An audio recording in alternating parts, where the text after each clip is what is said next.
Ayan mga kabarangay, meron tayong crispy bagnet at syempre meron tayong pritong tokwa. So luto na po yan.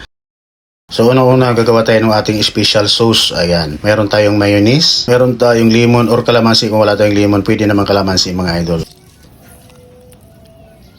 At syempre maraming paminta, mas masarap. At syempre kalahating kutsarang white or brown sugar. Meron tayong soy sauce. At syempre seasoning at kunting suka, siguro mga 1/4 cup. At haluin lang natin na maigi mga idol ang ating special sauce.